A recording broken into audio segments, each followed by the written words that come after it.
반갑습니다. 오늘도 새벽 돌베개에 나오신 모든 성도님들을 주의 이름으로 환영합니다. 오늘도 함께 창세기 말씀 묵상하도록 하겠습니다.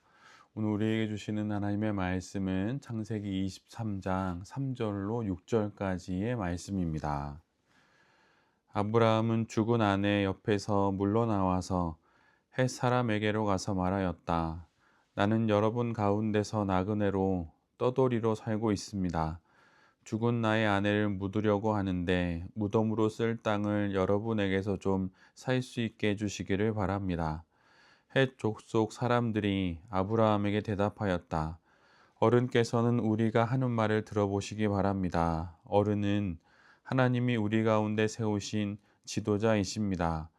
우리의 묘지에서 가장 좋은 것을 골라서 고인을 모시기 바랍니다. 어른께서 고인의 묘지로 쓰시겠다고 하면 우리 가운데서 그것이 자기의 묘자리라고 해서 거절할 사람은 없습니다. 아멘. 오늘은 창세기 23장의 말씀을 갖고 따르면 세워주십니다. 따르면 세워주십니다. 라는 제목으로 함께 하나님 말씀을 나누도록 하겠습니다. 오늘 본문은 127세에 죽은 사라에 관한 이야기입니다. 사라가 죽자 아브라함은 사라를 장사 지내기 위한 땅을 헷 족속 사람들과 소알의 아들 에브론에게 요구하게 됩니다. 그러자 에브론은 많은 이들 앞에서 아브라함에게 무상으로 매장지를 제공하겠다고 말을 하지요. 그렇지만 아브라함은 이를 정중히 거절하고 그 땅에 대한 값을 치른 이후에 사라를 그 땅에 매장합니다. 사라의 매장지를 놓고 버리는 아브라함과 헷 족속 간의 대화를 자세히 보면 헷 족속이 바라보는 아브라함과 아브라함이 바라보는 아브라함 자신에 대한 그 자기 인식에 상당한 차이가 있는 것을 우리 모두가 발견하게 됩니다. 아브라함은 자신을 가리켜 나그네요, 거류하는 자로 언급합니다. 반면에 헷 족속은 아브라함을 하나님이 세우신 지도자 이렇게 말하지요. 공동 번역과 또 다른 성경을 읽어보면 이 차이를 좀 더 우리가 확연히 확인할 수 있습니다.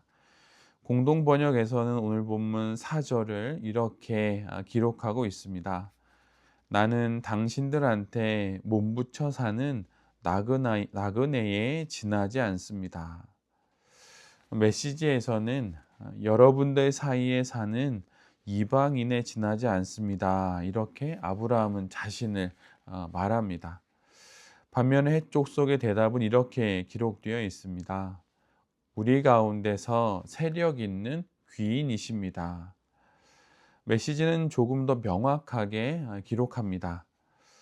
어째서 그런 말을 하십니까? 우리와 함께 사는 당신은 이방인에 불과한 분이 아닙니다.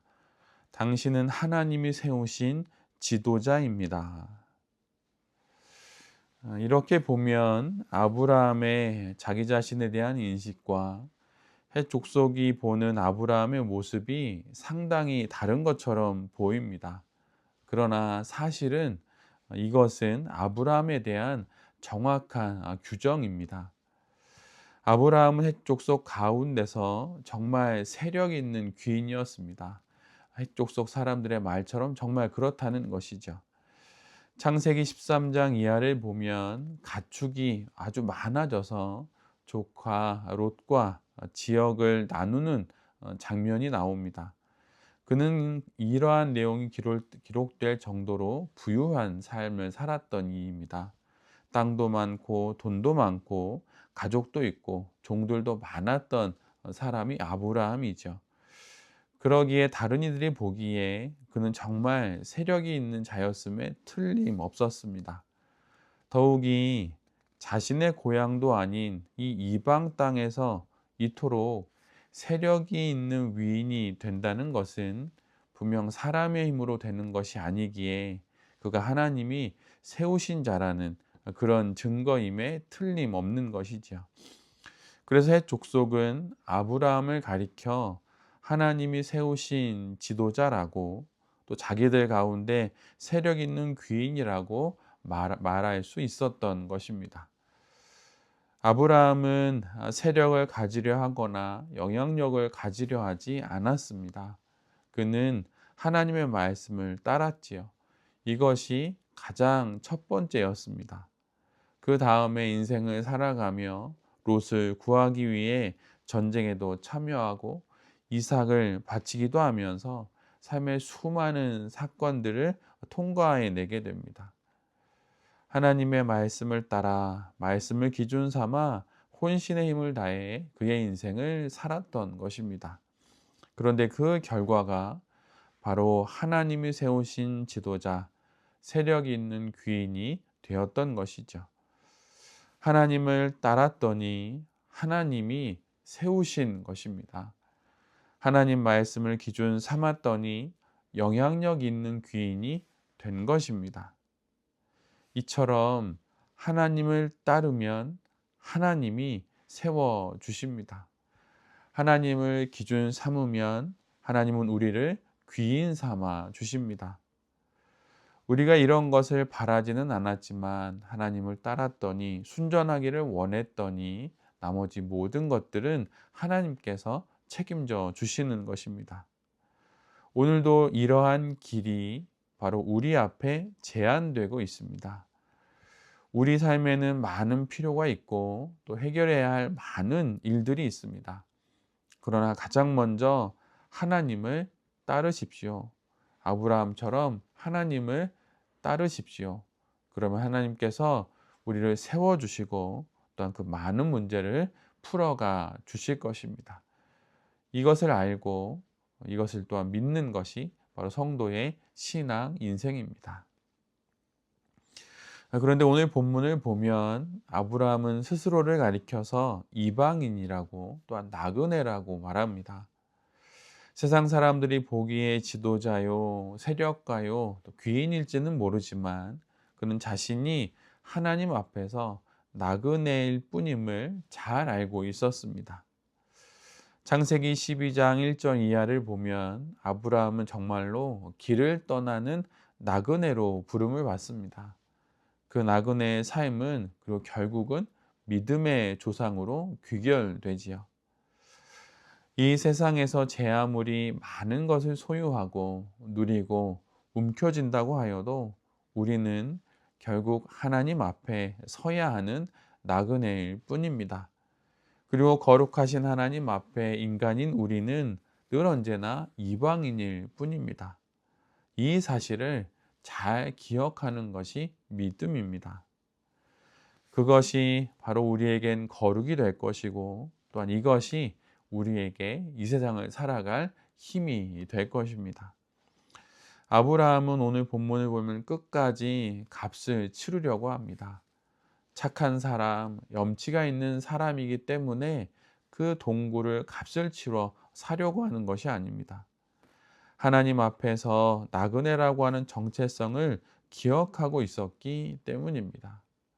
소위 이런 말이 있습니다. 여행객은 요구하지만 순례자는 감사합니다. 여행객은 이곳저곳 여행을 하면서 이것저것을 필요로 하고 또 그것을 요구합니다. 그러나 순례자는 모든 상황을 감사로 받아들이는 것이죠. 순례자는 자신의 모든 것들이 하나님으로부터 비롯된 것을 잘 압니다. 그래서 바로 이 세상의 순례자였던, 이 세상의 나그네였던 믿음의 조상 아브라함은 자신에게 허락되는 모든 것이 하나님으로부터 온다는 것을 알고 있었습니다. 그래서 사람에게 신세지려 하지 않았던 것입니다. 그는 햇사람들에게서 굴을 사는 것이 아닙니다. 하나님으로부터 받는 것입니다. 하나님으로부터 선물처럼 굴을 받고 예물처럼 그 값을 치르는 것입니다. 예물을 드리듯 그 값을 하나님께 치러 드리는 것입니다. 이것이 나그네요. 이것이 바로 성도입니다.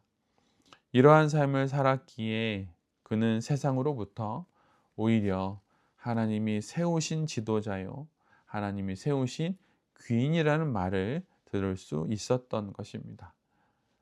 하나님을 따르십시오. 그리고 세상이 아니라 사람이 아니라 하나님께만 신세를 지십시오.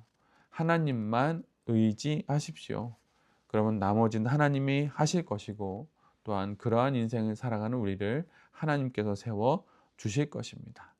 따르면 세워 주십니다. 이 사실을 기억하며 오늘도 거룩한 성도로 이 하루를 힘내어 살아가는 우리 모두가 될 수 있기를 간절히 기도드립니다. 아멘. 함께 기도하겠습니다. 주님, 하나님만을 따랐더니 하나님 말씀을 기준으로 삼고 살았더니 세상 속에서 우뚝 세워지는 아브라함의 모습을 봅니다.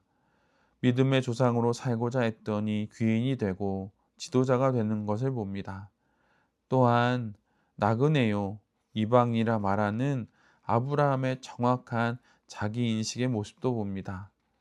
이 땅에서 제 아무리 많은 것을 얻고 누리고 갖는다 하여도 우리 모두는 결국 나그네요, 이방인일 뿐입니다. 이 사실을 기억하며 하나님만을 따라 살고 하나님만이 세워주실 것을 기대하며 하나님께만 신세지고 살아가는 우리 모두가 되게 하여 주시옵소서. 오늘도 우리가 겪고 책임지고 해결해야 할 모든 것을 주님께 의탁하오니 주님 인도하여 주시옵소서. 이 모든 말씀 예수 그리스도의 이름으로 기도드립니다. 아멘.